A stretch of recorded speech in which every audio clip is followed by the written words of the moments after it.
Sánchez, who is the director of the Center for National Protection of Critical Infrastructure. You have around 35 minutes and then 10 minutes for questions.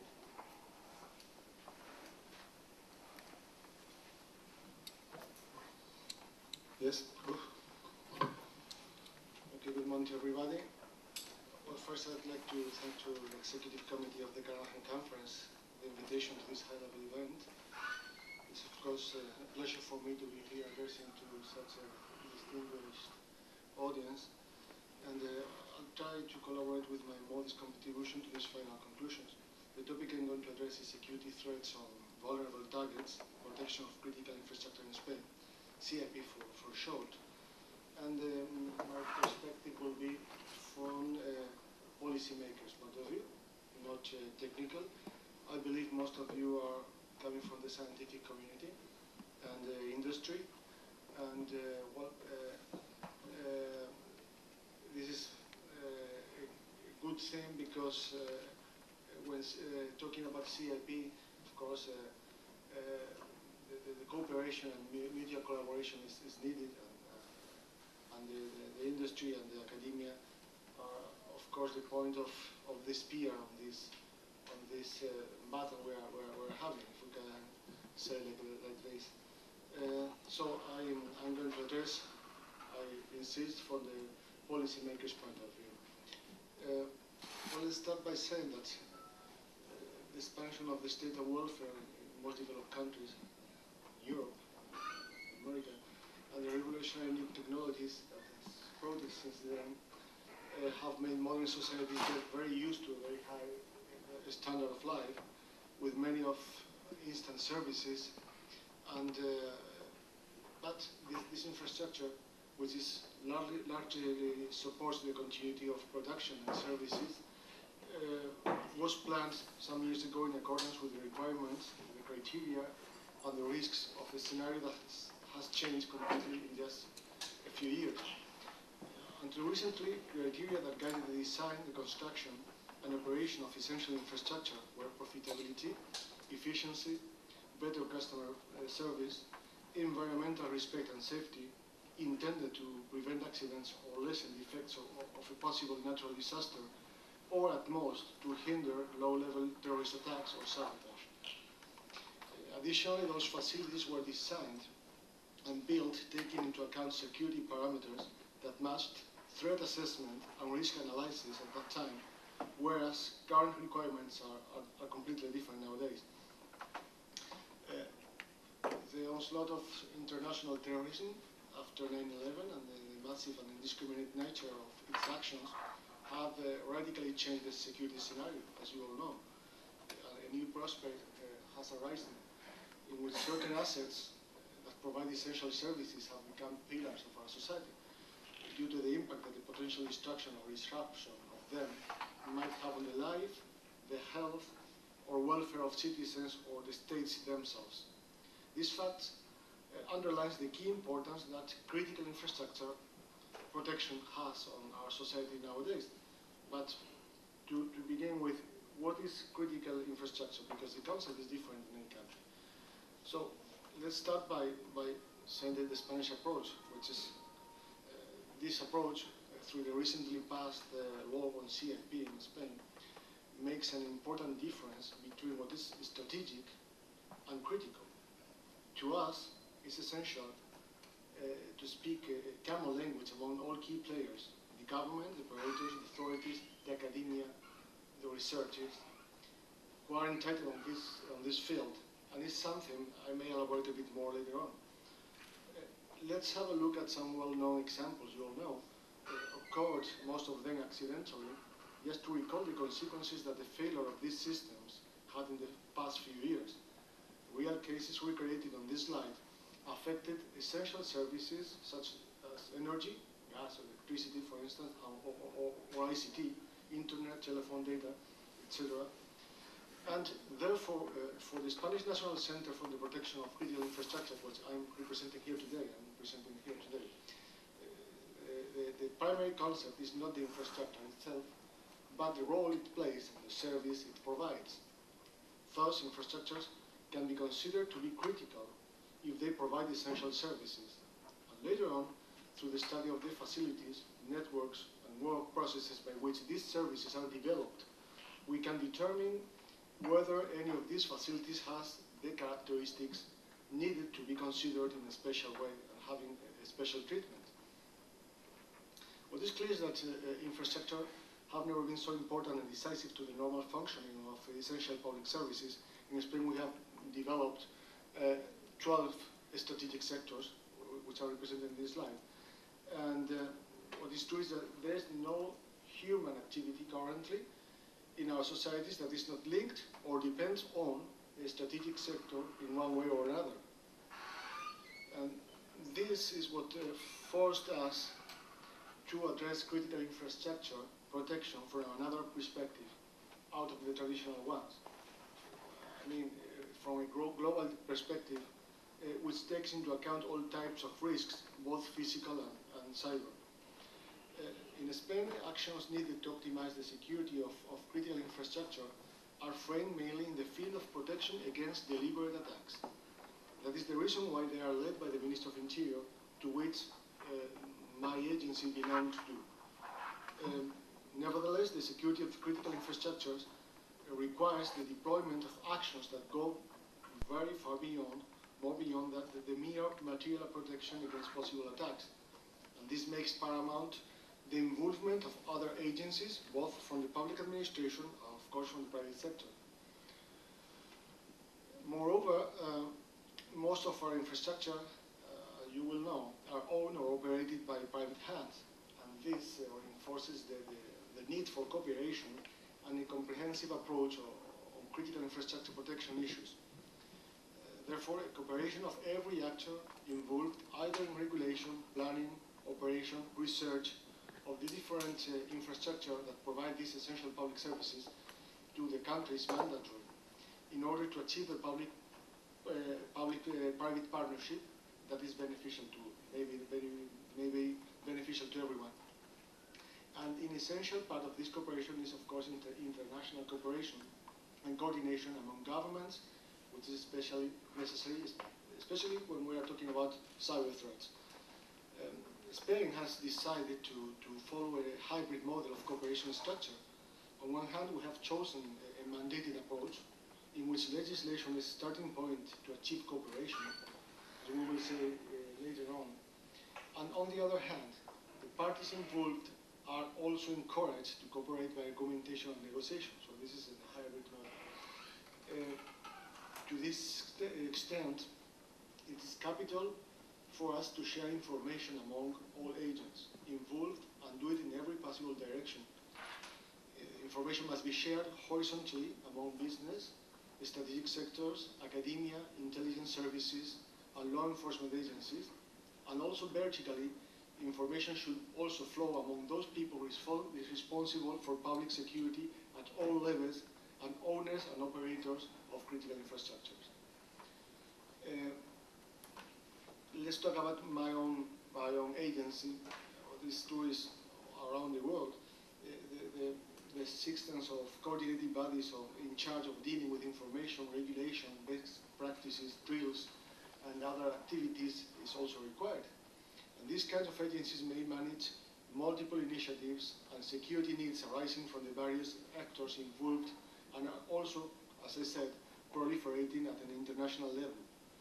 One example for this is the Spanish National Centre for Critical Infrastructure Protection, which I'm representing here today.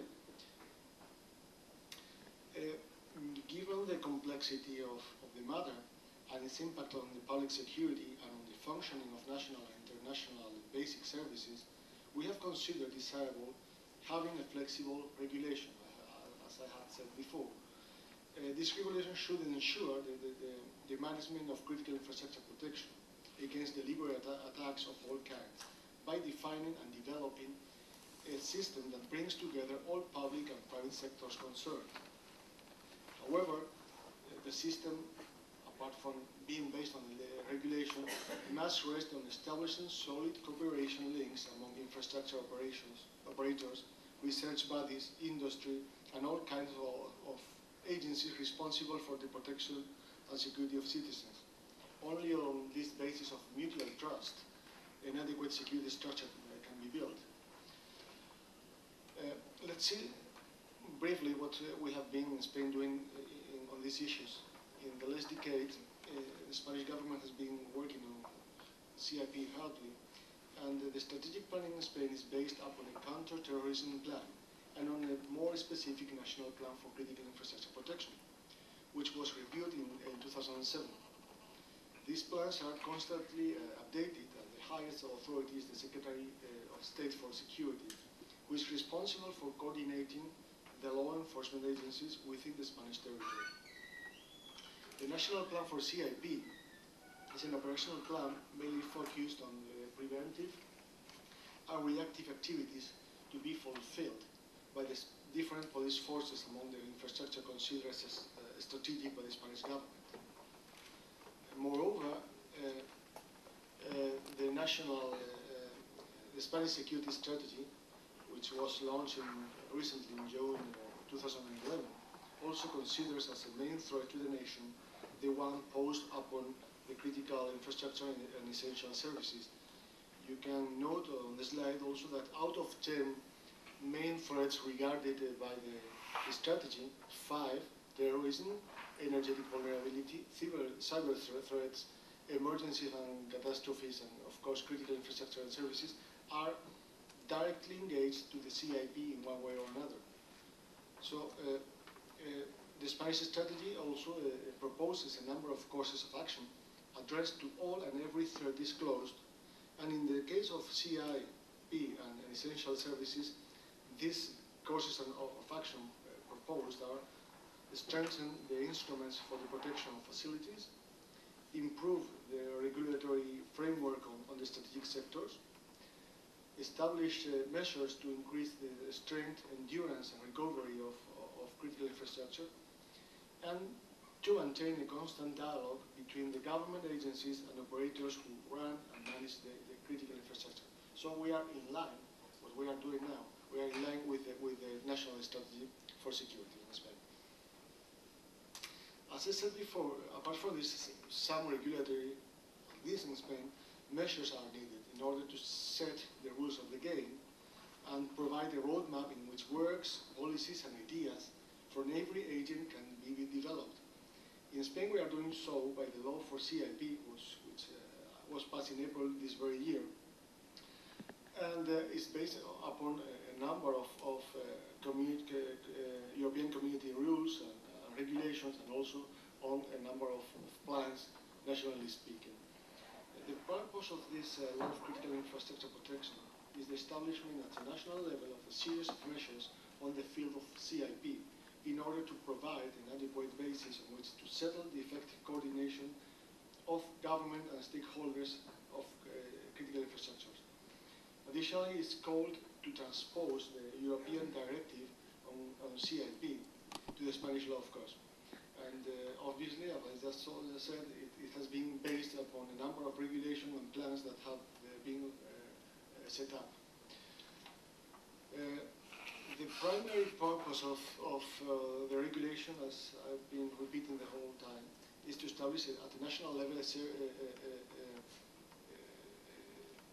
a number of measures to provide this adequate basis on which to settle an effective coordination. Okay? Eventually, our goal is to implement in the short and in the medium term a culture of security in which both the private and public sectors begin to work on a homogeneous and clearly defined parameters for the protection of their assets. And of course, they are based upon a number of pieces which are common language, having a clear scope, having working tools for this, and communication mechanisms that I'm going to briefly develop now on. The adoption of this common terminology and the framework regarding the protection of assets against deliberate attacks that can be used by both public authorities and private sectors is mandatory. To this extent, it's important to underline things that may be considered as obvious, but sometimes they are not by many people or many industries. That is, not everything is critical, and of course, every sector is different. So the treatment we have to give to every different sector is completely, from the technical point of view, different. It's not the same, the energy sector and the water or the sewage or the oil or the ICT. Though, from a global perspective, when we go down to the detail, of course, the treatment is completely different. The perspective and the studies must be completely different. And of course, the agents are, in sometimes, completely different. But the building of this system in which all key players are represented is the crux of everything, and is mandatory by law. This compulsory cooperation has been, I must say, has been long demanded by most operators long ago. And but notwithstanding with it, the success of such PPP system will really depend, apart from having a clear regulatory framework, as I said, on factors as trust, respect, transparency, neutrality from the government, common interest, and of course realistic expectations. We can't ask and demand what it can be provided. Now, coming to the working tools, the regulation also sets up a number of protective measures and procedures. Accordingly, a series of plans in the CIP field are to be developed by the various agents within the critical infrastructure protection system. The figures of involved ministry and critical operator are created to this effect by law. There are 5 kinds that we can see in this pyramid to be elaborated and carried out by the government agencies, these 2 on the top of the pyramid, and by the operators themselves, escalating from a strategic and global level to an operational ground level through a top-down process. These plans must interact with each other in order to form a solid block in the development of CIP system as shown. The first plan is on the right-hand side, the National Plan for Critical Infrastructure Protection that I already mentioned, and this plan is elaborated by the Secretary of State for Security in order to set up the criteria and guidelines needed to mobilize the operational capabilities of government agencies to devise preventive measures. But coming to the top of the pyramid, under the law, the first one is the sectoral strategic plans. We are developing 12 sectoral plans, once for each different sector, in which first what we need is a sectoral risk analysis that leads to the development of this sectoral plan for every strategic sector.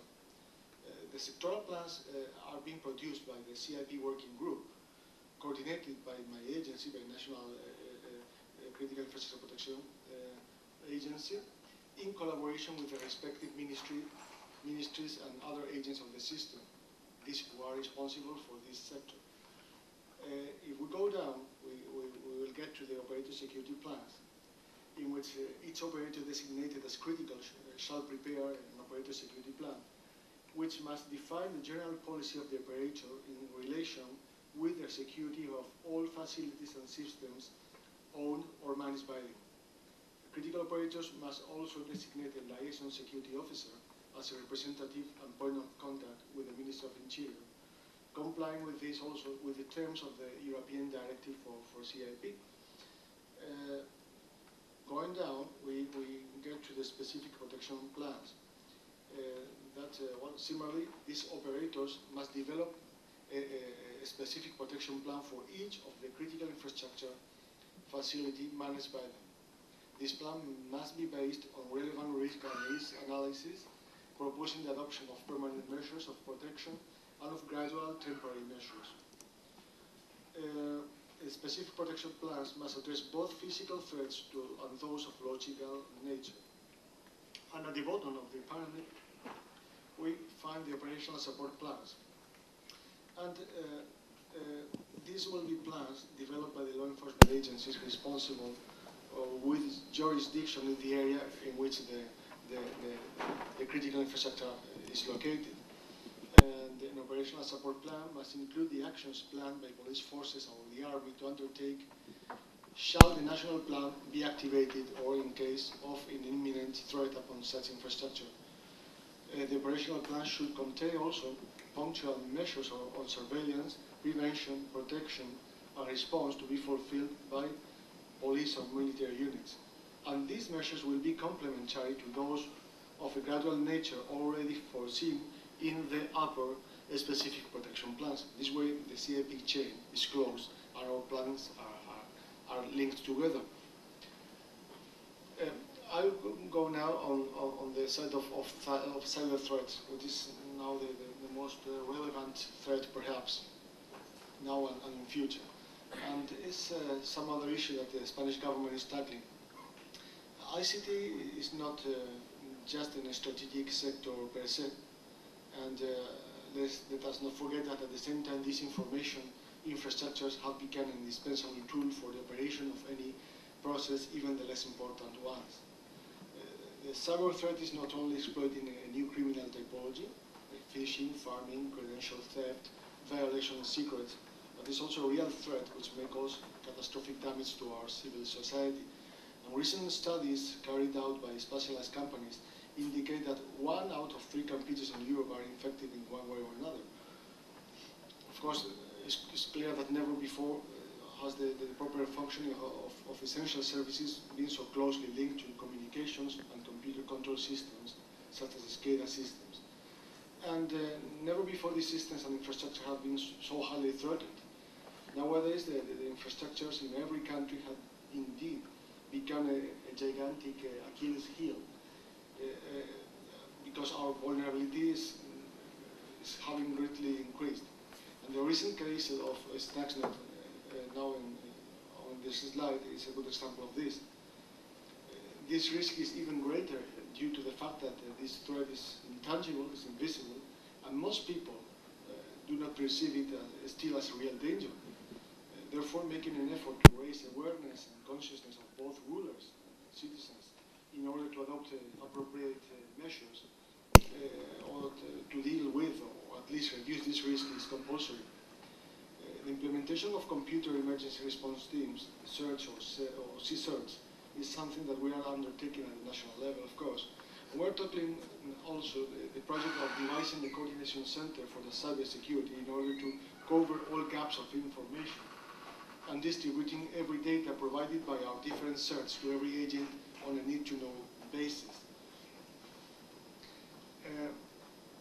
The strong interdependence among infrastructures is also a sine qua non circumstance to take always into account when undertaking the task of improving the security of our strategic sectors.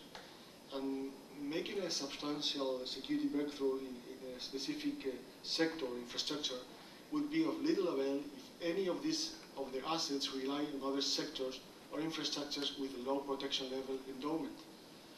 The infrastructure protection system is a chain in which the weakest link defines the global security level of the whole. Therefore, the protection must be coordinated and integrated, involving all sectors simultaneously. And once arrived to this point, and given that the formula I'm addressing to is a technological one, I will elaborate a bit more on one of the main tools we are using to achieve our goals in the National Center of Critical Infrastructure Protection, which is the Hermes information system. Hermes is a public-private information sharing platform that will shortly work on the following topics. First, information on threats, vulnerabilities and risk factors, measures and good practices, incident data, and is also hosting the National Catalog of Strategic Infrastructure, which is a database intended to provide comprehensive, updated and verified information on every existing strategic infrastructure in the Spanish territory. These two last types of information, incident data and the National Catalog, is only shared within a secure and trusted environment, of course, to these agents that are entitled to do so. Hermes is composed of 3 different basic parts.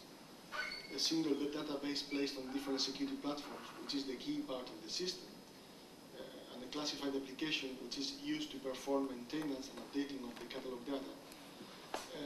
This application may be accessed by the law enforcement agencies, but also by the operators and stakeholders and other agents of the CIP system on a restricted protocol, as I just said. The third part of this system is a geographic information system that allows the depiction, consultation, and other features in order to facilitate decision making. Well, I will conclude by saying that, of course, in a world it's not possible to fully protect everything against so many potential threats, some of them even unpredictable or unimaginable, and this is why cooperation, I've been insisting in the whole talk, the information sharing, the potential risk assessment, and a rational prioritization and allocation of human, material, and economic resources are required. Our challenge in National Centre for Protection of Critical Infrastructure is to protect our people, clearly, from potentially unlimited risks and threats with very limited resources. And this must be done primarily through the coordination of efforts among all players involved. Because we are convinced of the vital importance of critical infrastructure for the effective functioning of modern society, and because we know the magnitude and the scope of threat that has brought this sudden change on the global stage, where the Spanish National Center was launched within the Ministry of Interior 4 years ago. Since then, we have been walking a path, not always easy, but really very exciting, which should bring us to a better understanding of the strategic infrastructure of our country as first step for improving our overall security and consequently our entire society.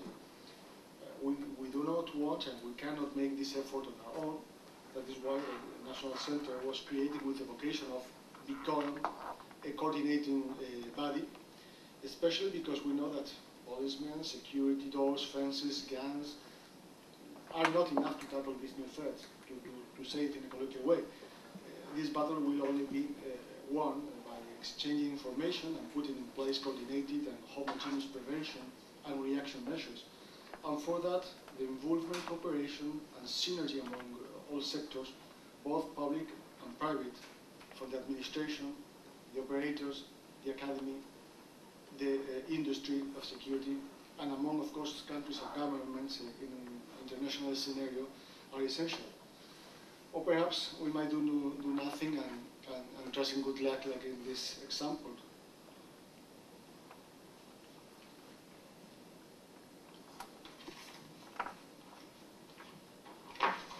And that's all on myself.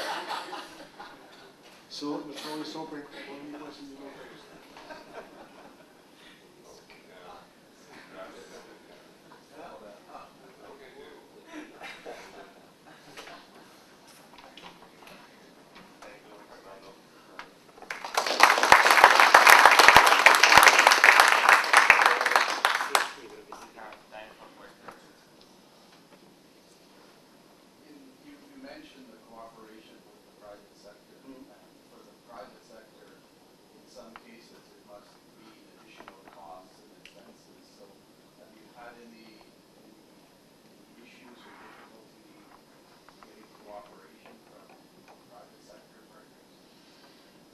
No, but this is a key factor, of course.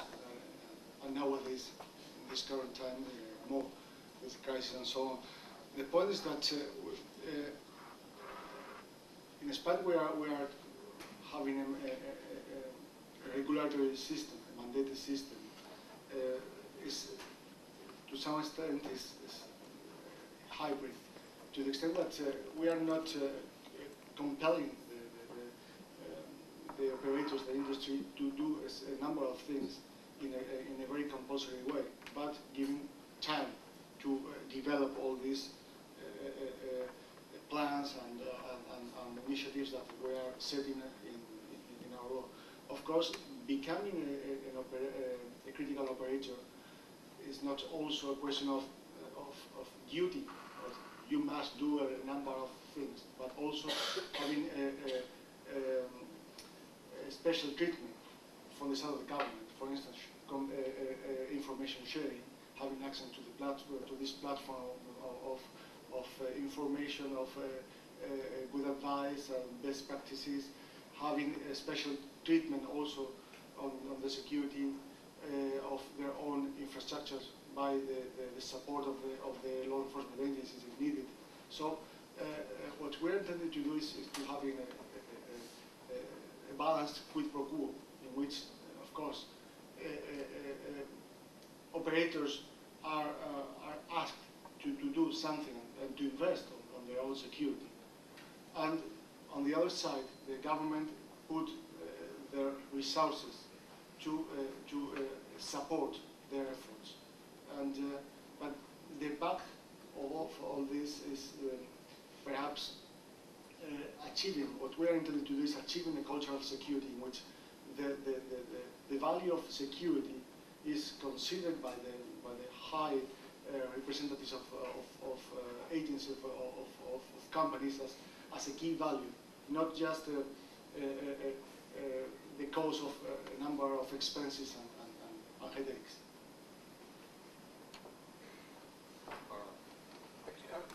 Thank you very much for an excellent presentation you did for us. I was very impressed. I've got one question about international cooperation. I was taken by the fact that your initials CNPIC are very similar to CNIP, which is a British kind of equivalent of your organisation. I wondered if you had international connections with these other outfits, because in my view, I mean, partly by thinking about this conference, international collaboration at the level of government, I think provides great benefits, especially in the field of security. Yes, indeed, we do. We first visited the CPNI in London, I think 4 years ago, when we were about to launch our own center, because the CPNI were ahead on these works for a number of years. We also visited the Homeland Security, and we were having some benchmarking around Europe. Apart from this, we're having bilateral contacts with these agencies, brother agencies of other countries, but also at the European scenario, at the European community. There's a working group on CIP in which all 27 members, state members are represented. And we are, apart from discussing on the directive and having a number of measures on CIP at the European level, we are cooperating with the representatives of each country. So we have a double connection, bilaterally speaking to our brother agencies and on the forum of the European community. Thank you.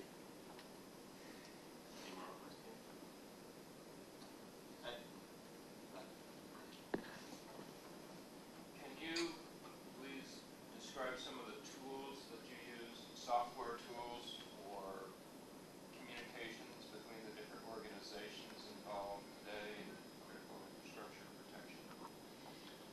Well, the main tool we are developing is the Hermes system that I just described. Well, this is now is in production, because the key point is that as we are sharing information and classified information, the level of the net must be high level protected. And for this, we need to be audited and accredited by the national agency for this, which is National Intelligence Center. This platform will have, because now it's just, as I just said, it's in production now. This platform will have a number of goals. First of all, is having all agents connected. As I just said, the law foresee the designation of a liaison officer representative from every single critical operator. And operators are, we have been demanded at the Ministry of Interior for long years. Operators wanted to have this privileged access to our site in order to know, in order to tell us a number of things or information that they deem important, and also to have an information back, an updated information on things that they are concerned. So via this net, we will be, this platform, we will be connected on this side. The system will have two platforms. A secret one, which will be only accessed by point-to-point connection, because it will host the catalog, which is secret, top secret in the Spanish level, and another interchange and sharing information platform which access will be restricted but not so highly protected. And well, this will be much more operational information, not only for the operators and agents of the system, but also for law enforcement agencies to have this database to support all the infrastructures. And of course, on a lower level, the web page with access to recommendations, good practices, and general information. I have a curiosity about the human team. How many people is working in your center, more or less? Well, we are a bunch of people now. Not very much. We are around 20, but we are supporting on all the infrastructure of the law enforcement agency, the police and Guardia Civil, which is 100,000. And so when we are, of course, we are having a deep relationship with them in order to make research, to take commands, and to be our. We could say that we are the mind and they are the tentacles of the system. But of course, we are in dire need to increase our people. We're in the process of that. Just one more question, which actually relates to the Centre for National Infrastructure Protection in the UK. They have an organisation that they use and pay to use that provides them with information about the performance of systems for physical protection and so on, so that they've got, when they make recommendations to their component organisations, in other words, the users in the field, the water industry, the electrical industry, the transportation industry, they can make recommendations about procurement of systems. I wondered if you had anything similar. These recommendations will be made through the competent ministries. So apart from our own agency and the law enforcement agencies that are dangling from us, the contact and the relationship in a technical order with the different sectors and operators are being taken by the competent ministries. For instance, the Minister of Industry is competent for the energy system and for the ICT system. So through them, we may recommend the operators to tackle a number of measures in order to protect their critical premises. Okay, so when talking about technical aspects, are the relevant ministries and the technical staff on the ministries which in contact with us, with the National Centre, are recommending a number of measures to be taken or setting up by operators or critical operators. I see. Thank you. Thank you, Fernando. We have a small gift for you, which is a logo of the conference. Small.